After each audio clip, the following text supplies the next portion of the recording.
memiliki penjara pribadi dan diawasi 24 jam. Ia adalah Mean Machine. Dengan tangan kosong, ia membunuh 20-30 orang. Sebenarnya, ia dipenjara seumur hidup. Tapi, kemunculan seseorang mengubah segalanya. Hari itu, seorang narapidana baru datang ke penjara. Mantan kapten sepak bola Inggris, Danny Meehan. Semua memanggilnya penjahat. Dengan satu tendangan, ia meledakkan mobil. Ia adalah seorang dengan bakat luar biasa. Ia telah mewakili Inggris 73 kali. Tapi, saat pertandingan terakhir ia mabuk. Lalu ngebut-ngebutan di jalan lalu ditangkap. Ia ngebut sambil minum miras, tanpa mempedulikan lalu lintas. Saat ditangkap polisi, ia malah meninju mereka. Akhirnya ia dipenjara karena ngebut, mabuk, dan menyerang polisi.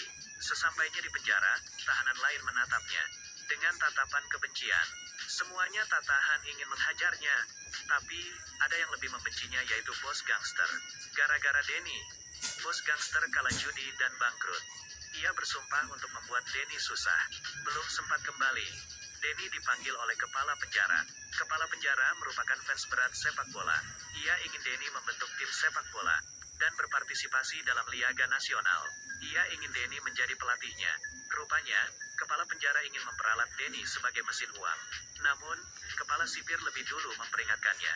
Jangan berharap menggantikan posisinya. Rupanya, di penjara sudah ada tim sepak bola. Kepala sipir merupakan pelatih mereka. Tapi, setelah Danny datang, posisinya terancam. Danny bingung dan menolak tawaran tersebut. Kepala sipir marah dan mengurungnya di sebuah ruangan gelap. Ia berpikir sebenarnya dia salah apa. Di tengah keputusasaan, Masif memberinya rencana, yaitu membuat sebuah geng napi bertanding sepak bola melawan tim sipir penjara. Dengan begini, ia dapat melatih dengan lebih baik. Rencana yang tidak merugikan siapapun ini membuat kepala penjara sangat puas. Masif menjadi terkenal karena membawa kabar ini. Tidak ada yang berani mengganggunya, kecuali ketua gangster. Ia menyuruh dua bawahannya untuk mencekalnya. Untung saja sipir datang. Danny langsung menjatuhkan handuknya di atas pisau. Ia mengaku tak sengaja terluka saat bercukur. Hal ini membuat ketua gangster memaafkannya kali ini. Bahkan membiarkan bawahannya belajar bola dengan Danny. Tim sederhana ini tumbuh berkali-kali lipat dalam sekejap. Jumlah pemainnya sekarang cukup, tapi kurang satu kiper. Yang terpikir pertama kali olehnya adalah tahanan berbahaya yang dipanggil The Monk. Ia adalah tahanan yang tidak boleh dibuat marah. Para sipir dan tahanan lain sangat takut padanya. Ia pernah membunuh 23 orang dengan tangan kosong. Sebab gila, ia adalah kiper handal. Sekarang ia tidak terkontrol. Sayangnya, ia segera menolak begitu Danny memintanya. Tapi, saat ia mendengar akan bertanding melawan tim sipir, ia tertawa dan berubah pikiran.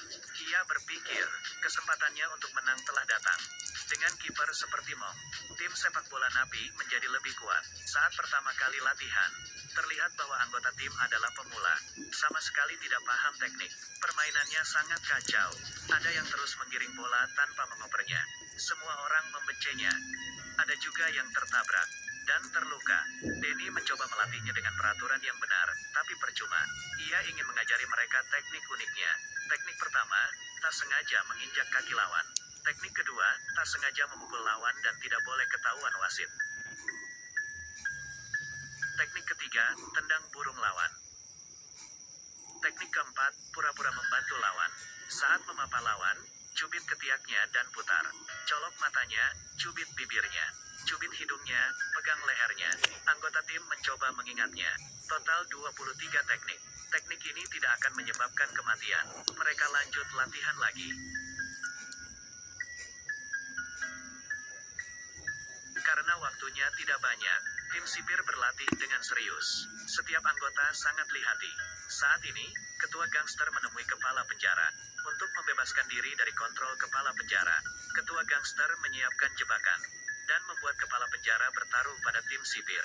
Dengan begini, kepala sipir dapat memenangkan uang dan melunasi hutangnya. Bos gangster lalu menekan tim napi agar menang. Ini bukan hanya sekedar pertandingan. Bila kepala penjara tahu rencana bos gangster, maka ia akan mendapat masalah besar. Danny juga akan terkena imbas. Tim napi telah melakukan persiapan terakhir. Teman-temannya berteriak mendukungnya. Mereka adalah napi yang tidak punya harga diri. kaum terpinggir dan diremehkan. Tapi, mereka semua ingin menang. Menang pun tak akan merubah segalanya. Tapi, bisa membuktikan bahwa mereka bisa. Semut juga bisa mengalahkan gajah. Sebelum bertanding, Denny memberi semangat, supaya timnya percaya diri. Seiring dengan tiupan peluit wasit, pertandingan pun dimulai. Tim Napi menggiring bola duluan.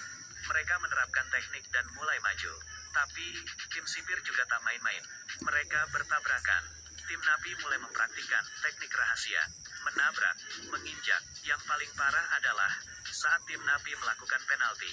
Burung tim sipir menjadi sasaran. Belum puas, sekali lagi, tim Napi tertawa girang. Kiper Mom yang dijuluki Siluman ini menggiring bola ke tengah lapangan. Tapi, dijegal oleh tim sipir. Begitu berani, komentator pun kaget. Mom menatap tim sipir dengan marah. Tim sipir jadi takut. Tak lama, saat wasit tak memperhatikan, Mom menginjak kaki pemain tim sipir. Tim Napi menendang bola. Mom lari lagi ke tengah lapangan. Ia menyundul bola dan hampir gol. Auranya memegang kendali. Sangat mustahil bagi lawan untuk menendang gol ke gawangnya. Mom ingin menghajar siapapun yang ingin menendang bola ke gawangnya. Amarahnya berkobar, tapi Mom menahannya. Kedua tim ini menggunakan beragam teknik. Sepasang mata wasit saja tidak cukup untuk memergokinya. Saat melihat semangat tim sipir mulai turun, tim Napi langsung menendang gol dengan mantap. Seluruh tahanan bersorak-sorai. Kepala penjara terlihat sangat gelisah. Ia kalah taruhan. Di tengah pertandingan, kepala penjara ingin Denny berbuat onar dan menjanjikan hidup enak di penjara. Apa Denny akan berkompromi dengannya? Dulu Denny mengkhianati negaranya. Sekarang ia diminta untuk mengkhianati timnya. Hal ini membuat Denny kehilangan semangatnya. Mom yang mendapat 2 gol sedang pamer. Tapi, detik selanjutnya, bolanya direbut, dan bolanya masuk ke gawang Mom. Mom merasa sangat bersalah. Denny pura-pura jatuh. Ia menyerah. Kepala penjara mengangguk setuju. Tapi, saat ia melihat wajah kepala penjara, dan melihat timnya dipermalukan, ia tidak mau mengulang kesalahannya. Meskipun hidup merana di penjara, ia ingin menjadi pahlawan kali ini. Denny kembali bertanding. Semangat timnya berkobar lagi. Saat pertandingan hampir usai, Denny menggiring bola, dan menyerahkan kemenangannya kepada anggota tim yang payah. Ia tahu, kemenangan ini adalah milik anggota timnya. Seperti yang diharapkan, temannya langsung menendang bola ke gawang. Seluruh tahanan bersorak gembira. Banyak juga yang terharu. Geng Napi yang sudah muak diremehkan, saat ini merasa bangga. Mereka juga bisa membuat perbedaan besar dengan berusaha. Oke, saya Cindy. Jangan lupa subscribe. Sampai jumpa.